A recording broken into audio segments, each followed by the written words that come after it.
जय हिंद साथियों, स्वागत है आप सभी का मिशन रोजगार भारत पर। मैं हूं प्रतीक उपाध्याय और आज के इस वीडियो में हम पढ़ने वाले हैं केमिस्ट्री का कार्बन के यौगिक।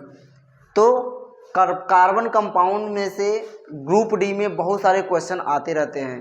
प्रीवियस ईयर्स के क्वेश्चन में अगर हम लोग देखें तो हमें एल्केन, एल्किन, एल्काइन के ऊपर, IUPAC नॉमेनक्लेचर के ऊपर, alcohol, aldehyde, ketone, carboxylic acid, ये ऐसे नाम हैं जिनके ऊपर कुछ न कुछ क्वेश्चन जरूर आते हैं। तो साथियों, मेरा यह प्रयास रहेगा कि मैं वीडियो के थ्रू आप सभी को केमिस्ट्री के ऊपर जितने भी डाउट हैं, जितने भी क्वेश्चन PYQ में आए हैं, उसको पढ़ाते जाएं।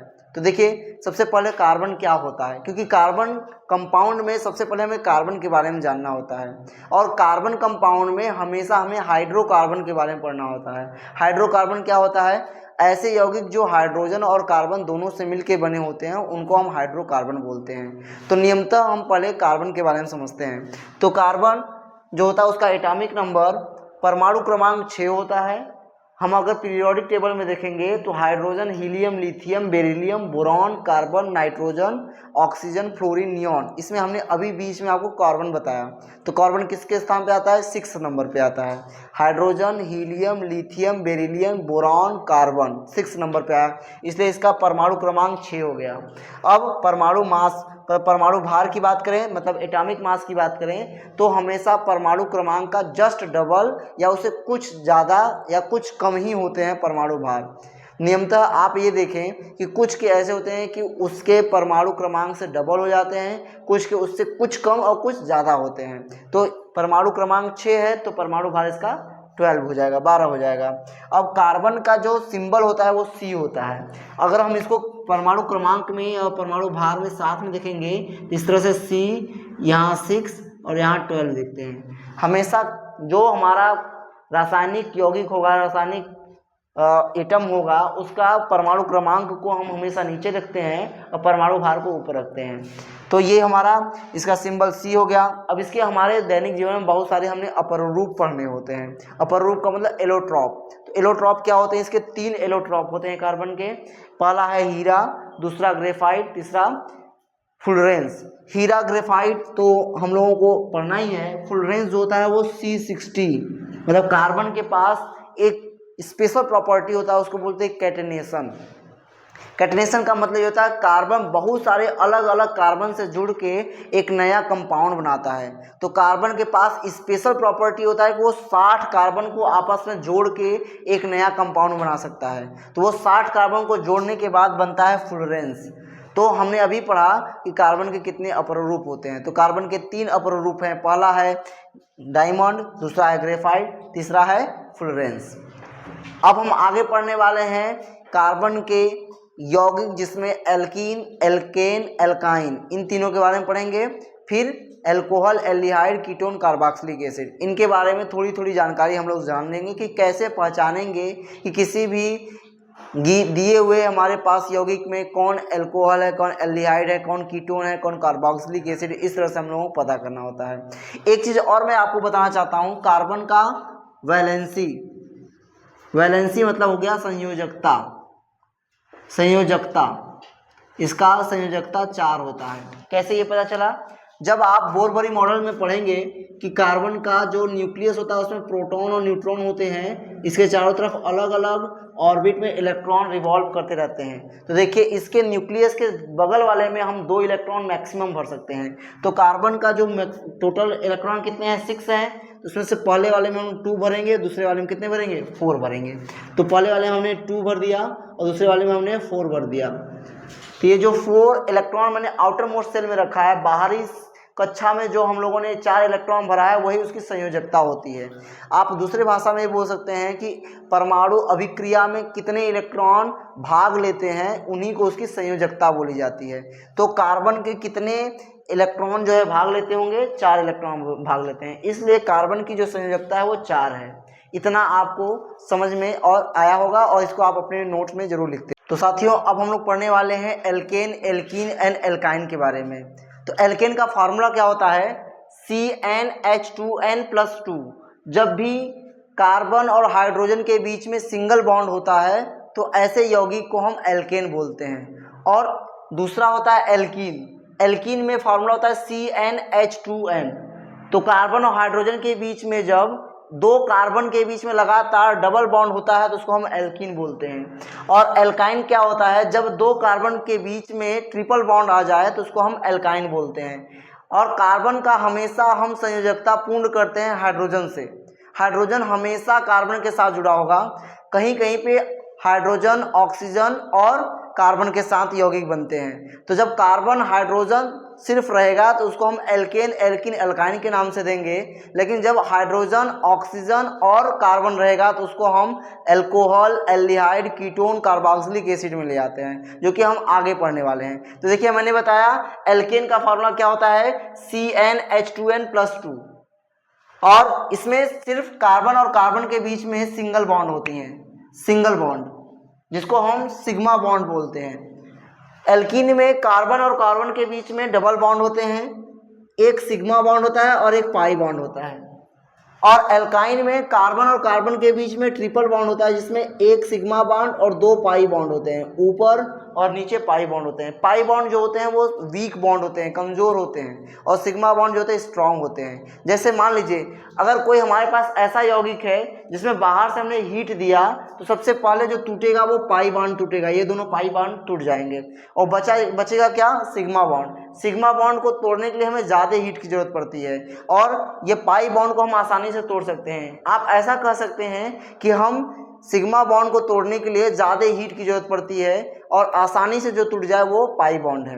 तो देखिए हमने क्या बताया, एल्केन में जितने भी कार्बन होते हैं, कार्बन और कार्बन के बीच में सिंगल बॉन्ड होता है, और एल्काइन में ट्रिपल बॉन्ड होता है, एल्कीन में डबल बॉन्ड होता है। अब इसके हम कुछ इसके परिवार के कुछ यौगिकों के बारे में समझ लेते हैं। तो एल्केन में जब सिर्फ एक कार्बन आ जाए, जहाँ पर N है वहाँ पर अगर एक रखेंगे तो C1 हो जाएगा, और C1 को हम कार्बनिक यौगिक में मेथ बोलते हैं, जो कि हम IUPAC नॉमेनक्लेचर में आगे पढ़ाएंगे कि C1 को हम मेथ बोलते हैं, C2 को एथ बोलते हैं, और C3 को प्रोप बोलते हैं। तो यहाँ पर हम जहाँ N है वहाँ 1 रखेंगे तो ये हो जाएगा C1, 2 का 1 में मल्टीप्लाई तो 2 1 जा 2, और 2 ऐड करेंगे तो 4 आ जाएगा। तो ये हो जाएगा CH4, जिसको बोलते हैं मेथेन, क्योंकि N इसलिए लगा है क्योंकि वो एल्केन ग्रुप का है। सिमिलरली अगर हम N के स्थान पे 2 रख देंगे तो C यहाँ पर 2 हो गया, 2 2 जा 4 प्लस 2 हो जाएगा, तो C2H6 हो जाएगा, जो कि दो कार्बन से जुड़ के मिला हुआ है, इसलिए दूसरे कार्बन को हम एथ बोलते हैं, और यह फैमिली है एल्केन का, इसलिए हो जाएगा एथेन। तीसरे स्थान पे जहाँ N है वहाँ पर हम 3 रखेंगे तो ये हो जाएगा C3, और 2 2 जा 4 और 2 क्या हो जाएगा, 2 3 जा 6 और 2 हो जाएगा 8, तो C3H8 जो हो जाएगा वो प्रोपेन हो जाएगा। N इसलिए हम लोग लास्ट में लगा रहे हैं क्योंकि ये कौन सी ग्रुप का है, एल्केन ग्रुप का है। अब हम लोग आ जाते हैं एल्कीन में। एल्कीन में जो होता है, जब हम N और 2N, जहाँ N है वहाँ पर 1 या 2 रखते हैं तो हो जाता है, हमारा फार्मूला बनता है। तो देखिए क्योंकि यहाँ पर कार्बन और कार्बन के बीच में डबल बॉन्ड होनी चाहिए, अगर मैं देखूं सिंगल बॉन्ड के लिए C1 जो कि पॉसिबल नहीं होगा। क्यों नहीं होगा, क्योंकि एल्कीन में हमारे पास 2 कार्बन होने चाहिए, और यहाँ पर मेथेन में सिर्फ एक कार्बन होगा जो कि डबल बॉन्ड नहीं बना पाएगा, इसलिए मेथीन कभी भी पॉसिबल नहीं बनता है। जब हम यहाँ पर N के स्थान पे 2 रखते हैं तो C2 2 2 जा 4 H4 बन जाएगा, जो कि इसका नाम हो जाएगा एथीन। ये इन इसलिए लग रहा है क्योंकि ये कौन सी ग्रुप का है, एल्कीन ग्रुप का है, और 2 कार्बन के लिए हम लोग एथ पढ़ते हैं, तो इसलिए हो जाएगा एथीन। सिमिलरली जब N के स्थान पर हम लोग 3 रखेंगे तो वो क्या हो जाएगा, जैसे हमने वो यहाँ प्रोपेन पढ़े हैं तो यहाँ पर हो जाएगा प्रोपीन। इन इसलिए लगेगा क्योंकि ये कौन सी ग्रुप का है, एल्कीन ग्रुप का है। यहाँ पर जहाँ N है वहाँ पर 3 रखिए तो C3H6 हो जाएगा। C3H6 is the formula for propene, इसका नाम हो जाएगा प्रोपीन। अब हम लोग एल्काइन के लिए पढ़ लेते हैं। तो एल्काइन के लिए क्या होता है, जैसे ही हमने देखा CnH2n-2 फार्मूला इसका है, N के स्थान पे 1 रखिए तो हमें मेथेन बनेगा। जबकि हमने अभी अभी पढ़ा है इसमें कार्बन 2 कार्बन के बीच में ट्रिपल बॉन्ड होने चाहिए, तो ट्रिपल बॉन्ड तो यहाँ है नहीं क्योंकि कार्बन एक ही है, इसलिए यहाँ पर हम लोग क्या करेंगे, मेथाइन कभी बनेगा ही नहीं, सीधा बनेगा क्या, प्रोपाइन। या एथाइन। तो दूसरा कार्बन जो होता है उसको हम एथ बोलते हैं। यहाँ पर 2 रखेंगे, n के स्थान पे 2 रखिए तो C2 2 2 जा 4 -2, 4 में से 2 माइनस करेंगे क्या आएगा 2 आएगा, तो C2H2 हो जाएगा एथाइन।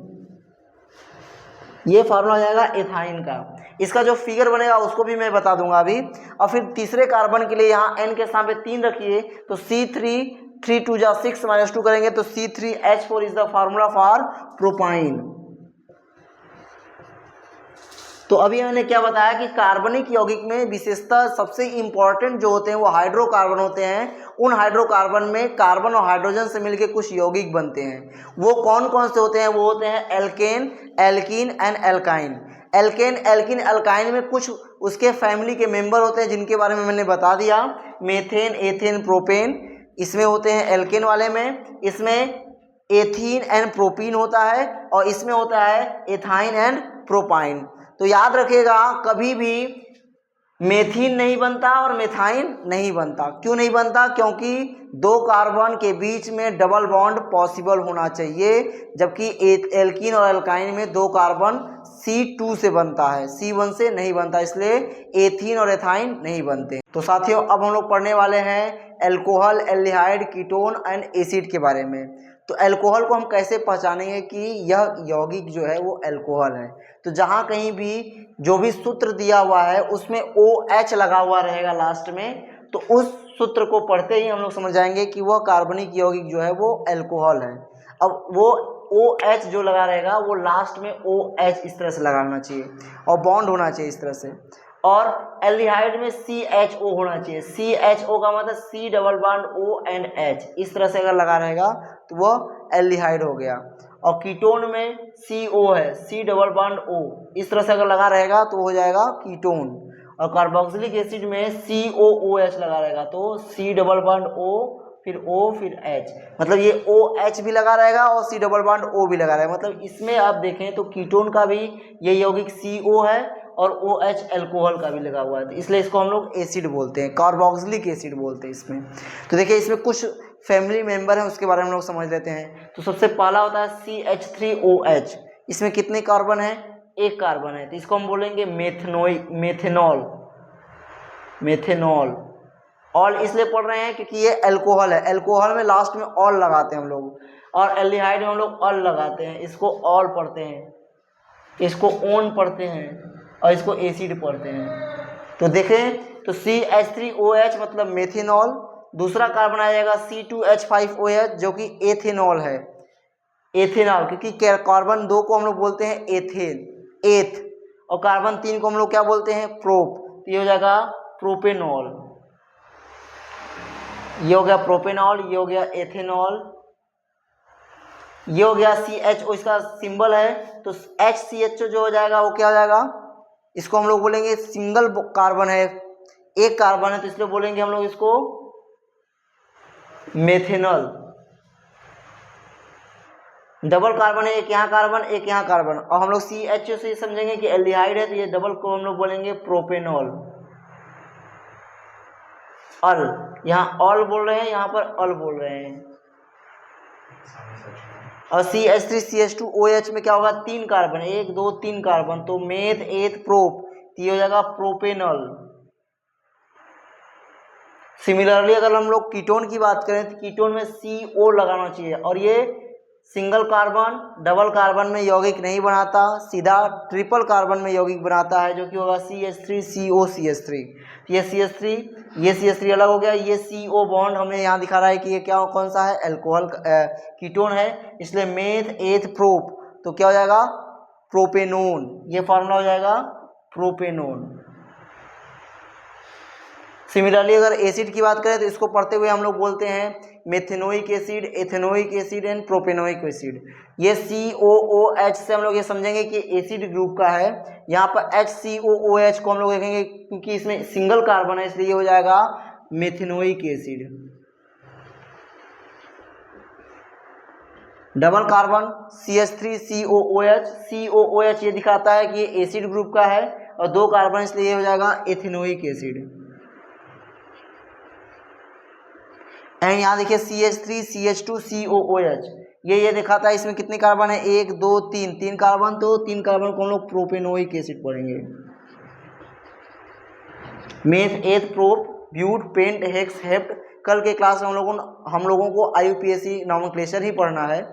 आज मैंने बस बेसिक आपको बता दिया कि कार्बनिक यौगिक में हम लोगों को क्या क्या पढ़ना है, जिससे ग्रुप डी में हमारे एग्ज़ाम जो है हम सही करेक्ट कर पाएँ, हमारा एग्ज़ाम सही हो पाए। तो आप लोगों को जितना मैंने बताया बस इतना ही याद रखिएगा, इससे ज़्यादा ग्रुप डी में कभी आता नहीं है। प्रीवियस ईयर का क्वेश्चन मैंने देखा हुआ है। तो आप विस कार्बन कंपाउंड के बारे में पढ़िएगा, एल्केन, एल्कीन, एल्काइन के बारे में आपको पता होना चाहिए। इन सभी क्वेश्चन में सिर्फ हम लोगों को नॉमेनक्लेचर में यूज करना होता है। तो नॉमेनक्लेचर जब मैं पढ़ाऊँगा तो आप आसानी से इन सबको समझ सकते हैं। आई होप आपको अच्छे से ये समझ में आया होगा। कृपया हमारे इस चैनल को 2-4 बच्चों को अपने दोस्तों को ज़रूर शेयर करें और हमारी इस वीडियो को लाइक करें। Thank you. जय हिंद, जय भारत।